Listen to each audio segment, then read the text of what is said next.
Dice la palabra de Dios. Ahora pues ninguna condenación hay para los que están en Cristo Jesús, los que no andan conforme a la carne, sino conforme al Espíritu. Vamos a orar. Señor, te agradecemos una vez más la oportunidad que tú nos das de poder estar ante tu presencia, de poder cantar himnos a tu nombre. Nosotros te hemos exaltado, te hemos alabado por tu poder. Oh, tu Hijo es digno de abrir el libro y abrir los sellos, porque todo el poder, toda la gloria, todo el honor se le ha concedido. Señor, es por Cristo que hoy estamos aquí. Y nosotros queremos que tú vengas por tu Espíritu Santo y que tú impactes nuestra mente, nuestro corazón con este texto que estaremos exponiendo. Habla, oh Señor, a nuestros corazones. Anima a nuestros corazones, alienta a nuestros corazones, alimenta a nuestra alma de tu palabra. En el nombre de Cristo oramos. Amén. Amén.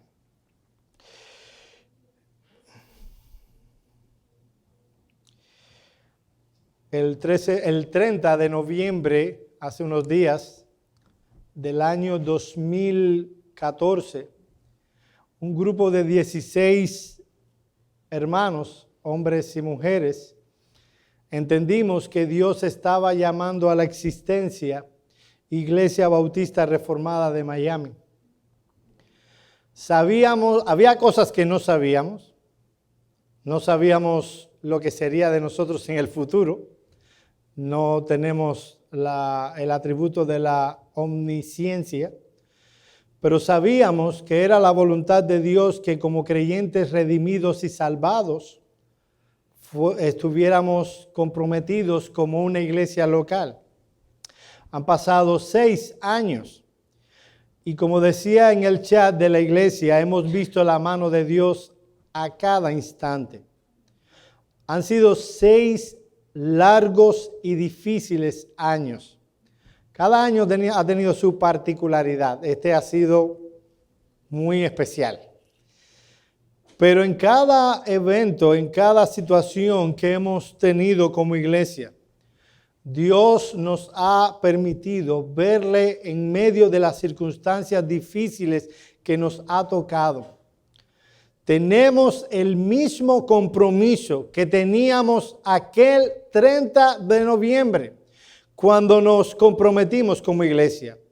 Predicar su palabra fielmente, levantar su evangelio, vivir su palabra a cada área de nuestra vida y glorificarle en todas las cosas. Ese propósito ha permanecido. Y es nuestra oración, mis amados hermanos, que el día en el que el Señor Jesucristo venga a buscar a su iglesia, el último día, el fin del mundo, el fin de las cosas tal como las conocemos, Dios pueda buscarnos y pueda hallar en esta iglesia un candelabro que sigue alumbrando para la gloria de Dios. Mis amados hermanos, nosotros alabamos a Dios por su misericordia, porque nos ha permitido estar juntos. Cada vez que hablo de iglesias, hay una canción de un cantante cristiano, no quiero dar propaganda sin que me paguen. No, es broma, no quiero que me paguen. No, pero no quiero dar propaganda porque no todo lo que cantan es malo, aunque a nosotros familiarmente nos gusta mucho. Es una canción que dice, aquí estamos. Y hay una parte de la canción que dice, aquí estamos, que si fuera por su mano nuestra barca se hubiera hundido, algo así. Y siempre que pienso en Iglesia Bautista Reformada de Miami, pienso en esta canción. Porque si hubiera sido por nosotros, por nuestras habilidades, ya esta barca se hubiera hundido hace rato. Y si estamos aquí, ha sido por la fe y por la obra de nuestro Señor Jesucristo. Así que vamos a alabar a Dios. Pero nuestro propósito en esta mañana no es hablar de Iglesia Bautista Reformada de Miami. No hacemos eso, ni en el día de nuestro cumpleaños. Nuestro propósito es hablar de la palabra de Dios. y de este texto que tenemos delante. Y es mi oración que Dios pueda fortalecer tu alma en momentos donde hay demasiada incertidumbre, donde hay iglesias hoy considerando el volver a cerrar sus puertas por la situación del COVID. ¿Dónde podemos encontrar algo firme y seguro en el que podamos estar aferrados en un momento tan inseguro? Mis amados hermanos, hay cosas de las que nunca podremos estar seguros. Pero hay algo en lo que tú y yo podemos estar confiados y seguros. Y es en la salvación que Dios nos ha dado en Cristo Jesús. Y es de eso precisamente de lo que nos habla el texto. La Escritura es inspirada por Dios, toda la Escritura. Pero mis amados hermanos, ¿no es verdad que hay textos de la palabra que nos llegan más que otros? Bien, de todos los libros de la Escritura, si hay un libro, una carta que a mí me llega tremendamente, es la epístola de Pablo a los Romanos. Y de todo lo que hay en la epístola a los Romanos, si hay un capítulo que no he dejado nunca de impactarme, es el capítulo 8 de la epístola de Pablo a los Romanos. Mis amados hermanos, la epístola de Pablo a los Romanos, y en específico el versículo 1, tiene una muy buena noticia para nosotros. Tiene la promesa del Evangelio. Nos acostumbramos en momentos difíciles a ir a la Escritura y ver promesas.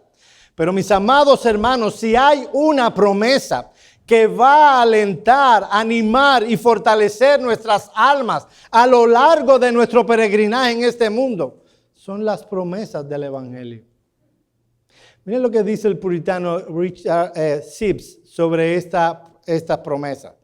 Esta es la primera y fundamental promesa. En realidad es la vida y el alma de todas las promesas. Y el puritano Thomas Brooks dijo, es como si dijera Dios en este texto, tendrás un interés tan real en todos mis atributos para tu bien, como los son míos para mi gloria. Mi gracia, dice Dios, será tuya para perdonarte, y mi poder será tuyo para dirigirte, y mi bondad será tuya para aliviarte, y mi misericordia será tuya para proveerte, y mi gloria será tuya para coronarte. Esta es una promesa amplia, que Dios sea nuestro Dios en todo lo que eso incluye. Mi propósito en esta mañana es que entendamos que la salvación que Dios nos ha dado en Cristo Jesús es una salvación inamovible y segura. Mis amados hermanos, y si nosotros entendemos que nuestra salvación dada por Dios en Cristo es inamovible, es segura, que vengan COVID, que vengan huracanes, que vengan situaciones difíciles, nosotros somos de Dios y Dios es nuestro. Ahora, ¿cómo puedo yo entender que la salvación que Dios ha provisto es segura e inamovible? En primer lugar, por la promesa que se halla en este pasaje. Mira el texto, mira Romanos 8:1. Ahora pues, ninguna condenación. La expresión ahora pues une lo que el escritor ha estado hablando en los capítulos previos con lo que él va a estar comentando a partir de ahora. La pregunta es, ¿qué fue lo que Pablo estuvo diciendo en los capítulos anteriores? Bueno, si nosotros vemos el libro de Romanos, entendemos que a partir del capítulo 6, el apóstol nos habla de la obra salvífica que Dios ha realizado en el creyente y los resultados de esa. Los resultados de esa obra, según Pablo en Romanos 6, es que hemos sido libertados del dominio, control, gobierno del pecado. Antes de venir a Cristo, el hombre natural se encontraba en una situación en la que estaba en la más completa y total esclavitud del pecado. Este hombre podía sentirse libre como aquel que está en una prisión, en una celda, y se siente libre de moverse en las cuatro paredes de la celda, pero no puede salirse de ahí. Esa era la situación en la que se encontraba el hombre antes de Cristo. Era esclavo del pecado. Él se podía sentir muy libre, pero en realidad era un esclavo. Y ahora Pablo nos dice que luego o fruto de la justificación, este hombre que ha venido a Cristo ha sido libertado del pecado y se ha convertido en un antagonista completo de lo que es el pecado. Miren los versículos 6 y 7 de Romanos 6. Y mis amados hermanos, esto es importante para que podamos entender a plenitud lo que Pablo nos va a decir en Romanos 8:1. Miren lo que dice este texto, Romanos 6, 6 y 7. Sabiendo esto, que nuestro viejo hombre fue crucificado juntamente con él, para que el cuerpo del pecado sea destruido, a fin de que no sirvamos. Esa palabra en griego significa no servir como esclavo más al pecado, porque el pecado ha muerto, porque el que ha muerto ha sido justificado del pecado. Ahora el creyente tiene una nueva relación, una relación de libertad, no ya para servir al pecado, ahora sirve a la justicia, ahora sirve a Cristo. Romanos 6, 17 y 18. Pero gracias a Dios que aunque erais esclavos del pecado, habéis obedecido de corazón aquella forma de doctrina a la cual fuisteis entregados y libertados del pecado, viniste a ser siervos de la justicia. Así que cuando un creyente termina Romanos 6, dice, wow, qué bendición, he sido libertado por la gracia y la obra de Cristo del pecado, soy libre. Pero alguien puede decir, bueno, ya, si he sido libre, ya, no tengo ningún problema. Ahora sí, santidad Jehová. Pablo, sabiendo, inspirado por el Espíritu Santo, como piensa el ser humano, presenta un Romanos 7, donde nos dice y nos aclara que haber sido librados del dominio del pecado no significa que hemos sido librados de la presencia del pecado. El pecado continúa estando presente dentro de nosotros como un enemigo encubierto que no despierta y que siempre quiere llevarnos a lo peor.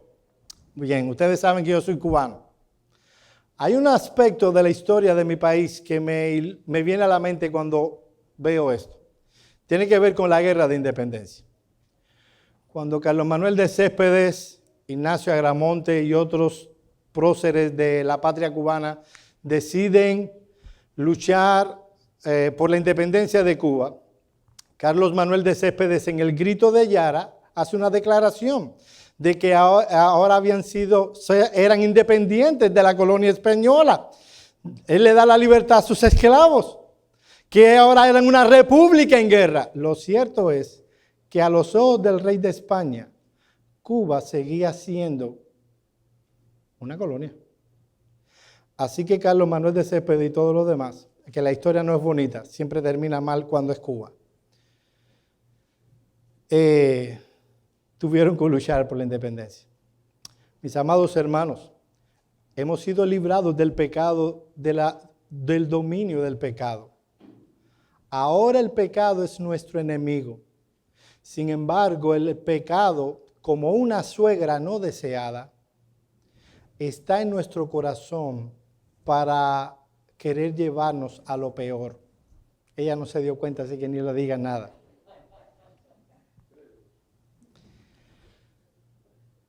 El capítulo 7 de Romanos es muy descriptivo. Señala el pecado como una ley que no solo nos atrae hacia abajo, una ley que constantemente, en cualquier momento, no importa el estado espiritual en el que te encuentres, te puedes ver en las mismas puertas del cielo. Allí estará el pecado para tentarte y traerte abajo. Miren cómo lo dice Pablo, porque lo que hago no lo entiendo, Pues no hago lo que quiero, sino lo que aborrezco, eso hago. Y yo sé que en mí, esto es en mi carne, no mora el bien. Porque el querer el bien está en mí, pero no el hacerlo. Porque no hago el bien que quiero, sino el mal que no quiero, eso hago. Pero veo otra ley en mis miembros que se rebela contra la ley de mi mente y que me lleva cautivo a la ley del pecado que está en mis miembros. Miserable de mí, ¿quién me librará de este cuerpo de muerte? Gracias a Dios por Jesucristo, Señor nuestro. Así que yo con la mente sirvo a la ley de Dios, mas con la carne a la ley del pecado. Y uno termina ese capítulo 17, aún con esa expresión, gracias por Jesucristo, uno dice, wow, pero ahora voy a tener todavía ese molesto. ¿Será entonces que mi vida espiritual, mi vida cristiana puede ser perdida por mi pecado? ¿Y qué si mi pecado me vence? ¿Y qué si mi pecado me domina? Así que en este contexto viene Romanos 8:1 y nos dice, mi hermano amado, si el pecado remanente está en nuestros miembros, si Él querrá tentarnos, Él nos traerá como una ley al piso. Pero déjame decirte que la salvación que ha provisto Dios en Cristo Jesús es una salvación segura. Es una salvación que no puede ser perdida. Es una salvación que no podemos eliminarla. No hay condenación para los que están en Cristo Jesús. Las palabras del apóstol Pablo no podrían ser más explícitas. Hay un grupo de personas en este mundo que pueden estar confiadas, pueden estar tranquilas, pueden tener paz de conciencia, porque estas personas son libres, han sido libertadas para siempre y sus ojos verán la gloria y a su Salvador. No hay ninguna condenación para los que están en Cristo Jesús. Veamos algunos términos que utiliza el apóstol Pablo. Y el primer término es ninguna. La palabra ninguna en griego es bien enfático. No es que esas personas de las que habla el apóstol Pablo van a estar libres de alguna condenación, pero de otras no. No es que estas personas estarán libres de muchas condenaciones. El término es enfático. Las personas de quien habla el texto pueden estar tranquilas a pesar de que tengan pecado remanente, a pesar de que esa ley los quiera llevar a pecar y a tentarles, a desobedecer la ley de Dios, a pesar de poseer un cuerpo de muerte. Esos hombres y mujeres no tendrán, no sufrirán ninguna condenación. El otro término que debemos considerar es condenación. Esa palabra griega, la palabra griega katarkrina, es un término jurídico. No se refería al castigo en sí, sino más bien a una sentencia pronunciada. Esta palabra no habla de una maldición o de un mal deseo que puede pronunciar cualquier persona. Yo te maldigo. No, está hablando de una sentencia que declara el juez del universo. Si alguien te dice, yo quiero que se te ponche la llanta. Bueno, a menos que quieras ponerle un clavo, tú puedes decir lo que tú quieras. Tus palabras no tienen poder creativo. No importa lo que digan los teólogos de la prosperidad. Nuestras palabras no tienen poder creativo. Solo la palabra de Dios tiene poder creativo. Bueno, la sentencia de la que habla el texto aquí es la del juez del universo. Esta palabra hace referencia a un juicio donde se ha declarado una sentencia ineludible. Esta palabra aparece en Romanos capítulo 5, versículos 16 al 18. No lo busquen, yo lo voy a leer, presten atención. Y con el don no sucede como en el caso de aquel uno que pecó, porque ciertamente el juicio vino a causa de un solo pecado para condenación, pero el don vino a causa de muchas transgresiones para justificación. Pues si por la transgresión de uno solo reinó la muerte, mucho más reinará en vida por uno solo, Jesucristo, los que reciben la abundancia de la gracia y del don de la justicia. Así que, como por la transgresión de uno vino la condenación, la sentencia, aquella sentencia que fue dicha, Adán, el día que de él comieres, ciertamente morirás. Esa condenación, dice Pablo, pasó a todos los hombres. De la misma manera, por la justicia de uno, vino a todos los hombres la justificación de vida. Hace unos años atrás tuve la triste experiencia de ir a un juicio. No por nada que yo haya hecho. Cuando llegamos a este país, mi esposo y yo soy diabético desde antes de venir para acá. Bueno, nos afiliamos a una clínica que hay allí. Cuando me topé con el cheesecake, y a ver qué otra cosa se come aquí que allá no comíamos. Bueno, la comida de aquí, el azúcar me empezó a subir y ya tenía que ser insulina dependiente. Cuando me dijeron cuánto costaba una jeringuilla de esa, eran un dinero que yo no podía pagar. Así que esa clínica tenía un programa donde me ofrecían esa insulina tan cara a un precio casi risible. Eran $40, algo así. Nosotros dijimos, aceptamos, tuvimos que enseñar nuestros taxes, no había nada que enseñar, o sea, mucho que enseñar. Calificamos, la persona que estaba frente a eso nos felicitó, usted ha sido aceptado, ustedes saben cómo es. Y empezamos a comprar la insulina a ese precio. Hasta que un día llegó la policía a nuestra casa. El programa había sido falsificado. La insulina no era un bajo precio, era regalada. Las fábricas, para que le bajen los taxes, tomaban lotes y hacían esos programas en la clínica para darle insulina a personas que no podían pagarla. Y el gobierno, porque aquí todo se sabe, no es política, dejaron correr a la persona y lo llevaron a juicio y nosotros fuimos de testigos. Yo estaba muy tranquilo ahí. O sea, yo iba por la fiscalía, yo iba a dar mi versión, mi testimonio. Era verdad, teníamos las pruebas de que nos habían cobrado, no era mucho, pero yo no tenía ningún problema. Pero ahí estaba la persona que estaba siendo juzgada, blanca como un papel, temerosa por una cosa, por la sentencia que se daría.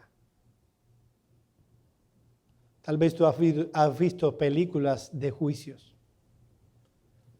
Y no importa qué tipo de película sea, si es fiel al asunto, hay algo que va a ser claro: la seriedad del juicio.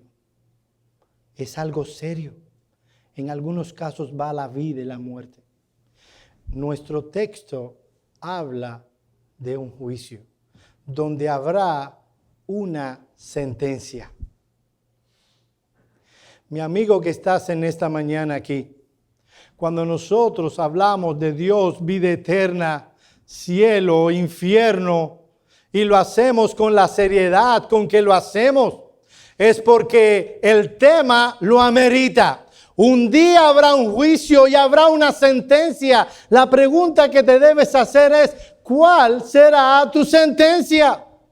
Es verdad que el texto dice que no hay ninguna condenación, pero el texto no dice que es para todos. El texto implica que hay una sentencia negativa que habrá para algunas personas. El texto indica que si tú no cumples, vamos a usar este término así, entiende lo que te digo y después complétalo con el texto, todo el sermón. Si tú no cumples con los parámetros, tú tendrás una sentencia negativa, que eso implicará el infierno, la vida eterna en el infierno. El texto implica que Dios no es indiferente al pecado. La indiferencia moral es una imperfección y Dios es perfecto. No juzgar el pecado de los hombres sería indiferencia moral. No juzgar todos los pecados sería una imperfección. Porque tú puedes decir, no, yo entiendo. No. Jack el Destripador debe estar en el infierno. Hitler, Mussolini, Fidel Castro. Ponga todos los nombres que usted quiera. Ellos han hecho esto, lo otro. ¿Y qué de la envidia? ¿Y qué del enojo? ¿Y qué de la ira pecaminosa? ¿Y qué cuando tú le faltas o insultas a tu esposa, a tus hijos, al vecino? Jesús dijo que si tú llamas fatuo a tu hermano, que si tú te enojas pecaminosamente contra tu hermano, tú has pecado contra la ley de Dios. Tú has matado en tu corazón, aunque no lo hayas hecho en hechos, tú has matado a esa persona. Los fariseos estaban contentos y muchas veces tú y yo también, cuando vemos en el texto, no matarás, y decimos, esas mujeres que asesinan a sus hijos en el vientre de su madre, el aborto es indigno. Bueno, Jesús dijo que si tú te enojas pecaminosamente contra tu hermano, tú has cometido el mismo pecado. ¿Tú crees que ese pecado no es digno de ser juzgado? El de Hitler sí, y el tuyo no.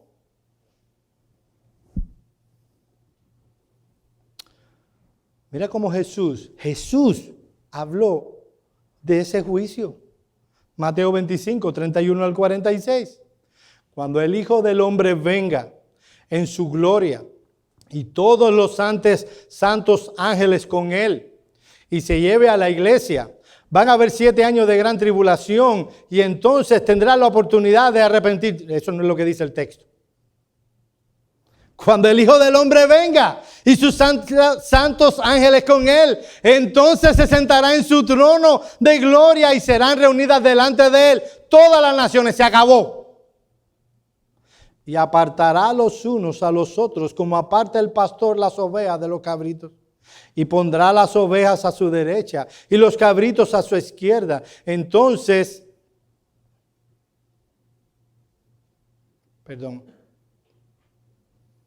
la tecnología.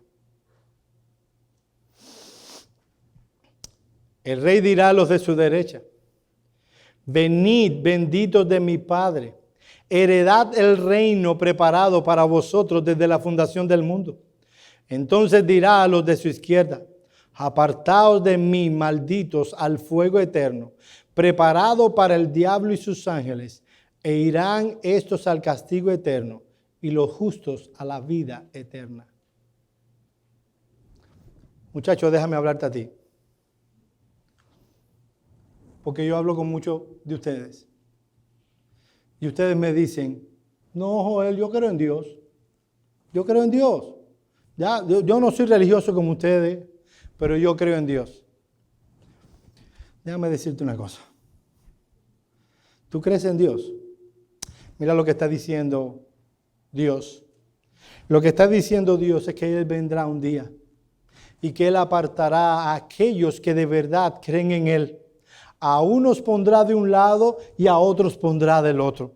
Y habrá unos que Él les dirá, venid benditos de mi Padre y heredad del reino preparado para vosotros. Y a otros le dirán, apartaos de mí, malditos al fuego eterno preparado para el diablo y sus ángeles. Dime, mi amigo, dime, joven, ese día, tú que dices que crees en Dios, ese día, ¿cuál será la sentencia para ti? ¿Qué se dirá de ti? Te dirán, ven, bendito, a la eternidad conmigo, a disfrutar del reino.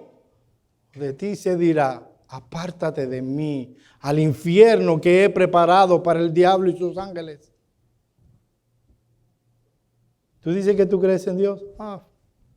Los demonios creen y tiemblan. Hace falta más que una mera profesión de fe intelectual. Nuestro Dios es un Dios juez. Dice el Salmo 7:11, Dios es juez y justo. ¿Quieres oír esto? Y Dios está airado todos los días contra el impío. ¿Tú crees que Dios te dirá, no? A ver, Los Ángeles, vengan acá. Vamos a darle aplauso a este muchacho. Él simplemente cree en mí. ¿Tú crees que eso es lo que va a pasar en tu caso? No lo creo. Más bien lo que creo es que tú eres uno que cree impíamente. Y dice que Dios está airado contra el impío todos los días. No es que hay un día que dice, hoy me caes bien. Y mañana está airado. No, que Dios está airado contra el impío. El impío es lo contrario al piadoso. El piadoso es alguien que tiene a Dios por el centro de su vida. Eso es piedad. El impío es aquel que se tiene a sí mismo como el centro de su vida. ¿Te describe eso a ti? Bien, Dios dice que está airado contra ti todos los días.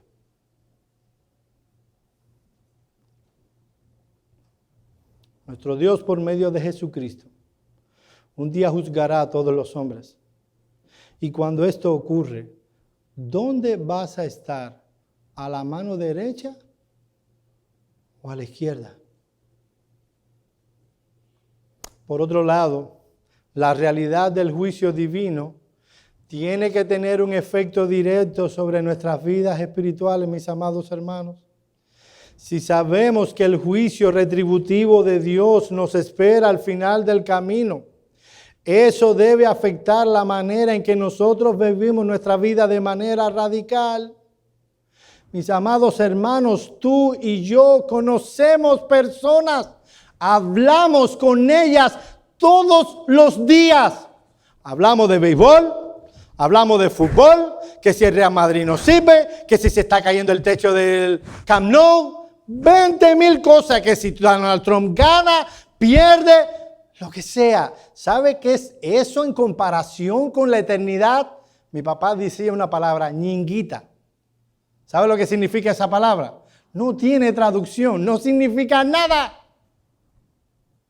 Hablamos con personas, le decimos a amigos que los queremos, le decimos a nuestros padres que les amamos, le decimos a nuestros hijos que les amamos, le decimos a mucha gente que estamos interesados en ellos y no hablamos el evangelio. Mi amado hermano, déjame preguntarte, ¿tú crees en el juicio final?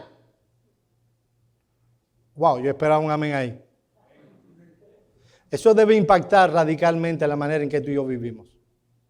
Eso debe traer en perspectiva lo que es verdaderamente importante y lo que no lo es. No, Joel, yo soy calvinista y yo también. Y lo fue Jonathan Edwards. Y lo fue William Carey. Y lo fue Adoniram Hudson. Y lo fue George Mueller. Y esa gente se dieron para que otros conocieran del evangelio. Mira lo que dice Leon Morris en su comentario. La doctrina del juicio final destaca la responsabilidad del hombre y la seguridad de que la justicia ha de triunfar al final sobre todos los males que son parte integrante de la vida aquí y ahora. Lo primero asocia dignidad a la acción más humilde. Lo segundo otorga paz y seguridad a quienes se encuentren en lo más intenso de la lucha. Esta doctrina le da sentido a la vida. El punto de vista cristiano del juicio significa que la historia se mueve hacia una meta. El juicio protege la idea del triunfo de Dios y del bien. Resulta inconcebible que el conflicto actual entre el bien y el mal haya de ser resuelto de forma autoritaria, decisiva y definitiva. El juicio significa que al final la voluntad de Dios se hará perfecta.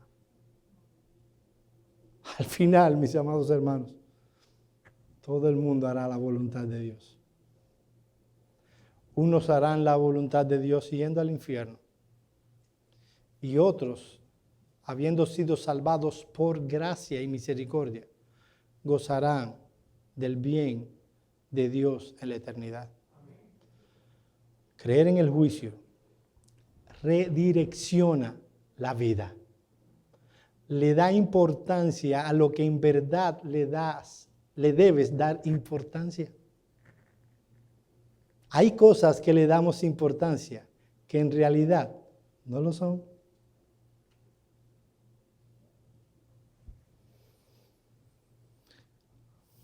Así que este texto tiene una promesa hermosa. Habrá algunos que no sufrirán alguna condenación, o sea, no hay ninguna condenación. Ahora hay una pregunta que tú debes estarte preguntando. Y es, ok, habrá algunos que no tendrán ninguna condenación. La pregunta es, Joel, ¿quiénes son aquellos que disfrutarán esa tremenda bendición? Pablo responde, ahora pues ninguna condenación hay para los que están en Cristo Jesús. ¿Quiénes son aquellos que no sufrirán condenación? Que todos sus pecados, todos sus asuntos con Dios han sido resueltos. ¿Quiénes son esos? El texto responde, aquellos que se encuentran, que están en Cristo Jesús. Aquellos que están en Cristo, que aquellos que por medio de la fe han sido justificados y declarados justos, son aquellos que han sido redimidos, comprados por la sangre del Cordero, que gozan de una unión vital con Cristo. Esos y solo esos, los que no tendrán condenación. Ellos han sido comprados por el Señor Jesucristo por su muerte y ahora pertenecen a Cristo. Ellos están en Cristo, ellos pertenecen a Cristo. Nota que el texto no dice que no sufrirán condenación los calvinistas. Nota que no dicen que no sufrirán condenación los que tienen una Biblia, los que se portan bien, los que pagan taxes. Son aquellos que están en Cristo Jesús. El lugar de residencia, la habitación de estos hombres y mujeres, la persona que es la delicia de ellos, la complacencia de ellos, la familia más amada para estos hombres y mujeres es Cristo. La pregunta es, mi amado hermano, ¿es eso Cristo para ti? ¿Es eso Cristo para ti? Y déjame decirte que yo voy a explicar que eso no es un asunto subjetivo. Hay gente que me dirá, no, yo amo tanto a Jesús. Pero cuando tú ves la vida de ellos, nada encaja con amar a Jesús. Miren cómo comenta Charles Hodge este pasaje. Estar en Cristo es la frase bíblica común para expresar la relación o unión salvadoras existente entre Cristo y su pueblo. Ellos están en Él por un pacto, como todos los hombres están en Adán. Están en Él como miembros de su cuerpo, por ser morada de su espíritu. Y están en Él por la fe, que echa mano y se apropia de Él como vida y porción de su alma. Son estos y no otros, mi amado hermano, los que están libres de toda condenación. Tal liberación no les será otorgada como premio, sino como gracia. No porque fueron buenas personas o porque hicieron obras extraordinarias, ni porque hicieron grandes sacrificios por la humanidad. El Señor Jesús nos enseña que habrá personas, oye esto, atiende aquí, habrá personas en el último día, en ese día de juicio, que van a reclamar, esos que andan que se acostumbran a estar reclamando, reclámalo. En el último día dice que habrá personas, dice Jesús, que van a reclamar también. Van a reclamar tener que estar en la vida eterna. Mateo 7, 21, 23. No todo el que me dice Señor, Señor, entrará en el reino de los cielos, sino el que hace la voluntad de mi Padre que está en los cielos. Muchos me dirán en aquel día, Señor, Señor, ¿no profetizamos en tu nombre? ¿Y en tu nombre echamos fuera demonios? ¿Y en tu nombre hicimos muchos milagros? Yo me imagino que el Señor Jesús dijo todo eso entre comillas. Ahora, cuando yo veo eso, yo veo a Guillermo Maldonado ahí. Él no dice que profetiza, que él echa fuera demonios y que él hace muchos milagros. Y entonces le declararé, nunca os conocí, apartaos de mí, hacedores de maldad. Esta liberación de la que gozarán los hombres y mujeres, de la que habla Pablo en Romanos 8, no se les dio porque simplemente lo merecían. De hecho, merecían todo lo contrario. Merecían la condenación. Ellos entendían que no había nada bueno que ofrecerle a Dios, fruto de una obra de Dios en el corazón. Y a pesar del pecado de esos hombres y mujeres, Dios les libró.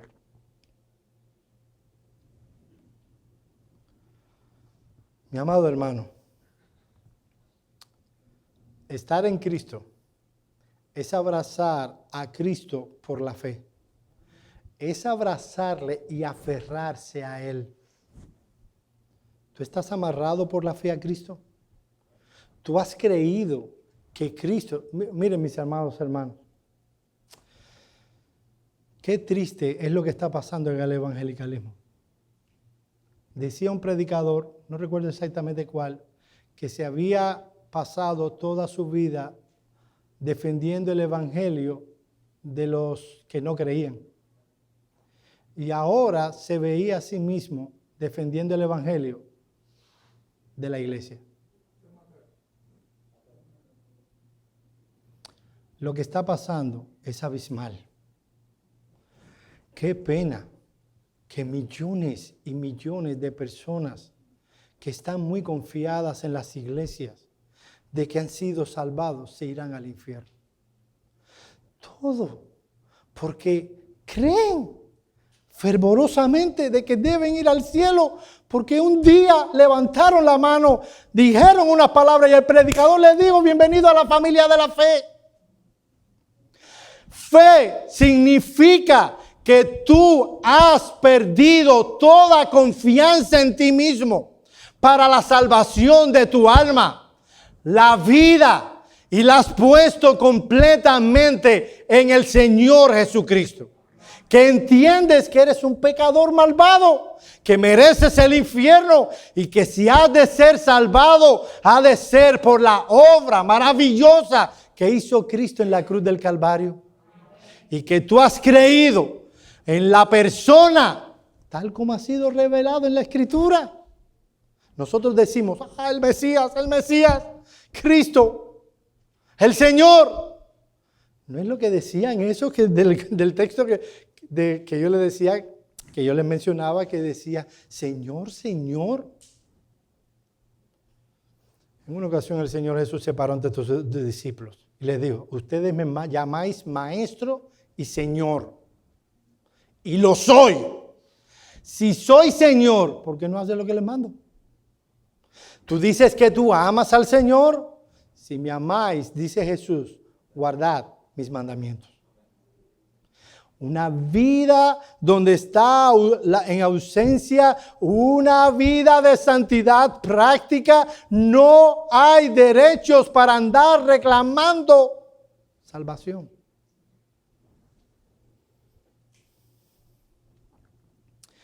En último lugar, tal vez tú quieras una descripción más clara de quiénes son esos que están en Cristo. El pasaje lo dice. Ahora pues ninguna condenación hay para los que están en Cristo Jesús. ¿Quiénes son esos? Los que no andan conforme a la carne, sino conforme al Espíritu. La palabra conforme significa en griego amoldarse. Lo que está diciendo el apóstol Pablo es lo siguiente. Hay dos estilos de vida. Los dos tienen que ver con los pensamientos. La fe es algo que produce el Señor en el corazón y se traspasa a las emociones y a la manera en que pensamos. Una persona que me habla y que sigue pensando como un mundano no tiene derecho a decir que es cristiano. Así que Pablo está diciendo, la manera en que manifestamos, o una de las maneras en las que manifestamos que estamos en Cristo, es la manera en que pensamos. Aquellos que están lejos de Cristo, ellos viven de acuerdo a cómo piensan. ¿Y en cómo piensan? ¿Cómo piensa la carne? Pero aquellos que están en Cristo, ellos piensan y andan conforme al Espíritu. La pregunta que tú debes hacerte es, ¿y dónde se encuentra ese pensamiento? ¿Es una influencia subjetiva que brota en el corazón? No, no es una influencia subjetiva que brota en el corazón. ¿Tú quieres saber dónde están los pensamientos del Espíritu?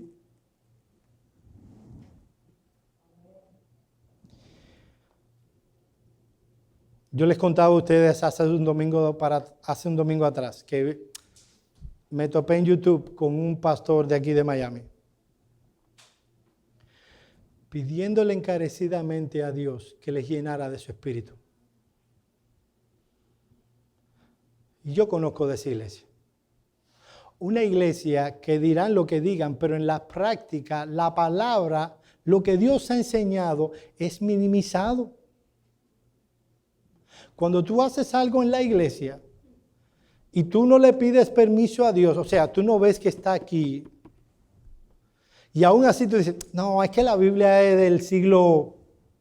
No, la gente es diferente. Mira a la gente, si tú le pones 4 muchachitas vestidas, no sé de qué siglo se visten.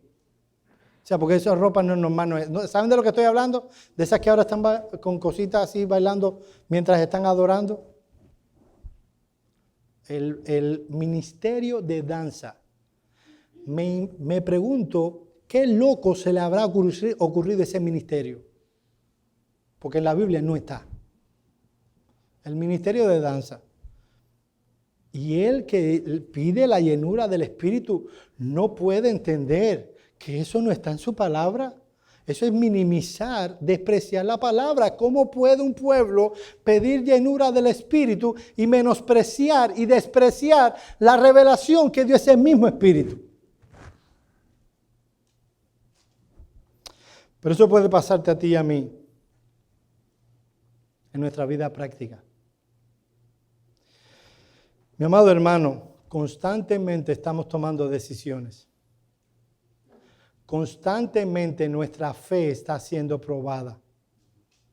En las cosas más que podemos ver como simples. En el trabajo, cuando hay una mala respuesta. En casa, cuando hay una mala respuesta. En la calle, cuando se te mete en un carro delante. Cuando el vecino te tiró basura para tu lado. Constantemente nuestra fe está siendo probada. Y hemos sido llamados, mis amados hermanos, a andar en el Espíritu.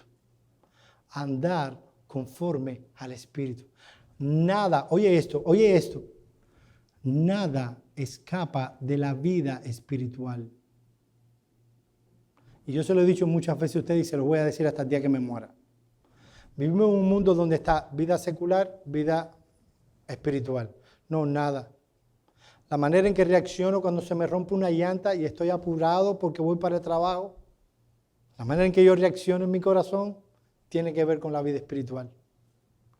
La manera en que yo reacciono cuando mi esposa, estoy poniendo ejemplos, no de mí, sino de la manera en que uno reacciona, así es como se dice, la manera en que uno reacciona cuando llega su esposa del trabajo y tuvo que aguantar a un manager pedante y viene alterada y viene con con los días malos, y entonces tú no te dejas envolver en ese asunto, tú entiendes lo que está pasando, que está cansada, que está en sus días malos, y tú te sientas y tú le pasas la mano y tú le dices, amor, yo te entiendo. O al revés, cuando él viene de la lucha de todos los días y tú le dices, no pasa nada. ¿Entiendes lo que les estoy diciendo? Todo en nuestros días es una prueba. Lo que dice el apóstol Pablo es que en todo nuestro andar, es lo que está detrás de la palabra andar, ¿verdad? Debe ser conforme al Espíritu. Las decisiones que tú y yo tomamos deben ser conforme al Espíritu. Mi amado hermano, nosotros estamos muy ocupados. ¿Qué si de pronto Dios trae un avivamiento en esta iglesia? ¿Y qué si por la gracia y la misericordia de Dios, por esa puerta empiezan a entrar cientos que necesitan discipulado, que necesitan consejería, que necesitan instrucción? Yo no puedo responder todas las preguntas. Todos los que llegan yo no los puedo atender. Yo también los estoy atendiendo a ustedes.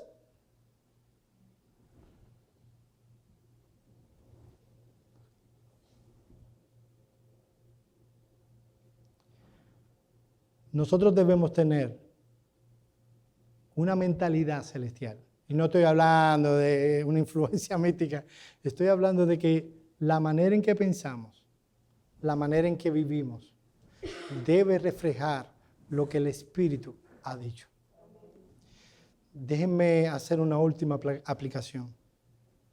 Déjame hacerte una pregunta. ¿No te emociona el que yo te haya dicho, no hay ninguna condenación para los que están en Cristo Jesús? Si te emociona, si hay fervor en tu corazón, wow, yo tengo la vida eterna. No importa que esté en COVID. Si aún yo me muero, yo abriré mis ojos en la eternidad. No importa lo que venga. No importa la persecución. Yo tengo la vida eterna. No hay ninguna condenación para los que están en Cristo Jesús. ¿Habrá algún sacrificio que Dios te pida que tú no puedas hacer? Se predicó durante 5 domingos del discipulado. Aquí o estás siendo discipulado o estás ayudando a alguien a discipular. Es verdad lo que decía el hermano, la gran comisión es a la iglesia y por cuanto es la iglesia, eso debe afectar a todos en algún sentido. No todos estaremos discipulando a personas. Dios no te ha dado tal vez el don de enseñanza. Tienes otro. A todos se le ha dado un don espiritual. Pero el punto es que dado que ha sido dado a la iglesia, todos deben estar involucrados en alguna manera en eso. Mi pregunta es, ¿en qué te vas a involucrar? ¿Hay algún sacrificio que Dios te pueda pedir para tú trabajar en el reino? Mi amado hermano, tienes la vida eterna. Ninguna condenación hay para los que están en Cristo Jesús. ¿Habrá algún sacrificio que no puedas hacer? Porque no te sientes capacitado. Mis amados hermanos, nosotros, y esto es lo último, se lo prometo, amamos tantas cosas de este mundo. Amamos tantas cosas de este mundo. ¿Y sabe lo que Dios muchas veces pedirá de nosotros con aquello que amamos de este mundo, que no tiene verdadera significancia? Dios nos va a pedir que lo matemos. Eso fue lo que pasó con Abraham. Dios le promete un hijo a Abraham, le promete un hijo a Abraham. Y él está, y ¡pam! Ve el embarazo de su esposa. ¿Ustedes se imaginan esos 9 meses? ¿Cuántas semanas son? 40, porque eso, para ser más exacto. Esas 40 semanas, Abraham estaba jugando pelota, enseñarle. ese muchacho nace. Ese muchacho lo cría. Yo me imagino que él estaba loco con ese muchacho. ¿Sabes lo que pasó? Ese hombre empezó a amar más el don de Dios que al Dios que le dio el don. Y Dios le dijo, sí, ven, yo quiero que mañana tú vayas y lo mates. Yo quiero que tú mañana lo sacrifiques a mí. ¿Ustedes se imaginan ese efecto? Dios diciendo, en Abraham, Dios diciéndole, ¿qué? Cogió a muchacho, que por cierto la palabra hebrea no hablaba de un niñito. Ahí tenía que ser en complicidad con Isaac. Se lo llevó al monte y le iba a clavar el cuchillo. Cuando tú vas a Hebreo, lo que tenía en mente Abraham era, Dios me prometió una herencia por este muchacho. Yo lo voy a matar y él lo va a resucitar. Vaya a Hebreo para que usted vea que eso es lo que estaba en la mente de él. Él le iba a meter el cuchillo en la...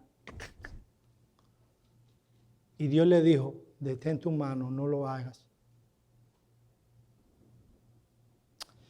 Mi hermano, ¿habrá algo en lo que tú le debes meter el cuchillo? ¿Hay algo que tú amas tanto? ¿Alguna bendición de Dios que tú amas tanto? ¿Que te ha hecho olvidarte del Dios que te dio esa bendición? Déjame decirte que probablemente Dios no... Si te pide que lo sacrifique, es probable que no te digas, detén tu mano. Es probable que vas a tener que enterrar ese cuchillo hasta el final. Y va a ser doloroso. ¿Qué cosa puede redireccionar tu vida en una circunstancia como esta? Perdonen la hora, mis hermanos. Que no hay ninguna condenación para los que están en Cristo Jesús. Eso es lo único que puede darle cauce a un cristiano en circunstancias así. Mis amados hermanos, Dios quiera que haya un grupo de hombres y mujeres entre nosotros. Dios quiera que todos puedan tener una mente clara. Y no importa lo que pueda venir mañana, que los próximos 6 años de Iglesia Bautista Reformada de Miami, las aflicciones que puedan venir, han venido muchas, que puedan decir, bueno, que venga lo que venga. Ninguna condenación hay para los que están en Cristo Jesús. Vamos a orar.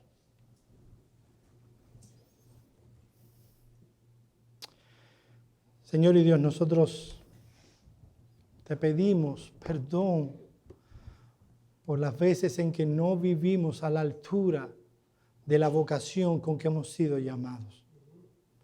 Concédenos en tu gracia, en tu misericordia, por tu bendición, porque no puede ser de otra manera, que nosotros vivamos a la luz de la salvación tan grande que tú nos has dado. Gracias por Jesucristo. Gracias por su muerte en la cruz del Calvario. Gracias por la salvación que tenemos en Él. Gracias porque no vendrá ninguna condenación a nuestra vida. Gracias, oh Señor, por nuestra iglesia. Te pedimos que tú continúes bendiciéndola. En el nombre de Cristo oramos. Amén.